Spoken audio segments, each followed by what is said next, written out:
بسم اللہ الرحمن الرحیم۔ میں 3 بھائیوں کی اکلوتی بہن ہوں۔ ایک بھائی مجھ سے بڑا ہے اور 2 بھائی مجھ سے چھوٹے ہیں۔ جب سے ہوش سنبھالا ہے گھر میں غربت اور ماں باپ کی لڑائی دیکھی۔ اس لڑائی کی وجہ سے میرا بڑا بھائی ماموں کے پاس بھیج دیا گیا۔ لڑائی کی سب سے بڑی وجہ ابو کی بد زبانی اور کوئی کام نہ کرنا تھی۔ امی سارا دن سلائی مشین پر محلے کی عورتوں کے کپڑے سلائی کر کے ہمارے روٹی کا بندوبست کرتی تھی۔ امی ابو کی روز روز کی لڑائی کی وجہ سے میں صرف پرائمری تک ہی پڑھ سکی۔ مجھ سے چھوٹا بھائی ابھی 4 سال سکول گیا تھا، بڑی مشکل سے 4 تک پڑھ سکا۔ اس کے بعد اس نے کہا کہ میں نے میکینک کا کام سیکھنا ہے۔ سب سے چھوٹا بھائی جس کی عمر 7 سال ہے، وہ پرائیویٹ سکول میں پڑھ رہا ہے۔ وقت کا کام ہے گزرنا، لہٰذا وہ گزرتا گیا۔ دیکھتی ہی دیکھتی میں نے جوانی کی دہلیز پر قدم رکھ دیا۔ سیانے لوگ کہتے ہیں جوانی مستانی ہوتی ہے، مگر کہتی ہوں لوگ غلط کہتے ہیں۔ میری امی کا ایک کزن جو دبئی میں جاب کرتا تھا، اس کا نام ماجد تھا، پیار سے اسے ماجو کہتے تھے اور میں بھی اسے ماجو ماموں کہتی تھی۔ امی ابو کی لڑائی کی وجہ سے مجھے بھی بد دعائیں ملتی۔ امی کہتی تھی جب سے تم پیدا ہوئے ہو ہمارے گھر میں بد نصیبی آئی ہے۔ امی کی باتیں سن کر میرا بہت دل دکھتا تھا۔ میں تنہائی میں بیٹھ کر روتی، اللہ سے رو رو کر دعا کرتی کہ یا اللہ امی ابو کو اتفاق دے۔ غربت سے تو میں پہلے ہی تنگ ہوں، کم از کم لڑائی تو نہ ہو۔ پہلی بار جب ماموں ہمارے گھر آئے اس وقت میری عمر 10 سال تھی۔ دروازے پر دستک ہوئی۔ امی نے کہا مائرہ جاؤ دیکھو کون آیا ہے۔ میں نے دروازہ کھولا تو سامنے ماموں موٹر سائیکل لیے کھڑے تھے۔ میں نے دروازہ کھول دیا، ماموں موٹر سائیکل لے کر اندر آ گئے۔ امی نے مجھے کہا جاؤ چائے بنا کر لے آؤ۔ میرے ابو کے رویے کی وجہ سے ہمارے گھر میں رشتہ دار کم ہی آتے تھے۔ ماموں ماجو بھی تقریباً 5 سال کے بعد آئے تھے۔ میں نے پوچھا ماموں دبئی سے کب آئے ہیں؟ بولے 4 دن ہو گئے ہیں۔ پھر سوچا کہ باجی کائنات کو ملاؤ۔ اچھا ماموں میرے لیے کیا لائے ہو؟ میں نے جلدی سے کہا تو بولے میں آ گیا ہوں، یہ کم ہے کیا؟ اس وقت ان کی یہ باتیں سمجھ میں نہ آتی تھی، مگر بعد میں خود پتہ چلا۔ ایک دن ہمارے ساتھ رہے پھر چلے گئے۔ جاتے وقت مجھے 500 روپے دے گئے اور ہمارے گھر کا موبائل نمبر لے گئے کہ جا کر آپ لوگوں کو فون کرتا رہوں گا۔ وقت امی ابو کی لڑائی میں گزرتا گیا۔ 2-3 ماہ بعد بھائی آتا، ایک دن مشکل سے رہتا پھر چلا جاتا۔ امی کو بڑے بھائی سے زیادہ پیار تھا۔ اس سے کہتی تھی کہ تم ہی نے تو میرے دکھ ختم کرنے ہیں، میں تو تنگ آ گئی ہوں تمہارے باپ کی باتیں سن کر۔ دل لگا کر پڑھائی کیا کرو، اللہ تمہیں کامیاب کرے گا۔ میں 12 سال کی ہوئی تو امی نے میرا محلے میں آنا جانا بند کر دیا۔ بقول ان کے میں اب بڑی ہو گئی تھی۔ اسی دوران میری آنٹی ماجدہ کی اچانک وفات ہو گئی۔ ہم سب وہاں پہنچ گئے۔ وہ مجھ سے بہت پیار کرتی تھی۔ 3 دن ہم وہاں رہے۔ وہاں ہمارے ماموں ماجو بھی آئے ہوئے تھے۔ 3 دن میں وہ زیادہ تر ہمارے ساتھ رہے۔ حالانکہ یہ وفات کا موقع تھا، ان کو باہر مردوں میں بیٹھنا چاہیے تھا، مگر وہ ہر وقت میرے آگے پیچھے ہی رہتے۔ باتوں باتوں میں ماموں نے میرے ہاتھ چوم لیے، کہا تمہارے ہاتھ بڑی خوبصورت ہے۔ مجھے ان چیزوں کا علم نہیں تھا۔ ہم لوگ واپس آنے کے لیے تیار ہو رہے تھے، ماموں ماجو کمرے میں آ گئے اور کہا میں کل آپ لوگوں کے گھر آؤں گا، آپ لوگوں سے ملنے کا دل چاہتا ہے۔ امی نے کہا آج ہی آ جاؤ، تمہارا اپنا گھر ہے، تم غیروں کی باتیں کیوں کرتے ہو؟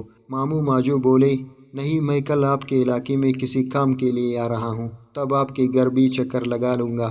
ایک ضروری بات تو میں بتانا بھول ہی گئی، ماموں دبئی سے مسلسل یا 3 گھنٹے فون پر بات کرتے، امی سے بمشکل 10 منٹ بات کرتے، باقی ساری باتیں تو مجھ سے کرتے۔ مجھے کہتے میرا دل نہیں لگتا، پاکستان بڑا یاد آتا ہے۔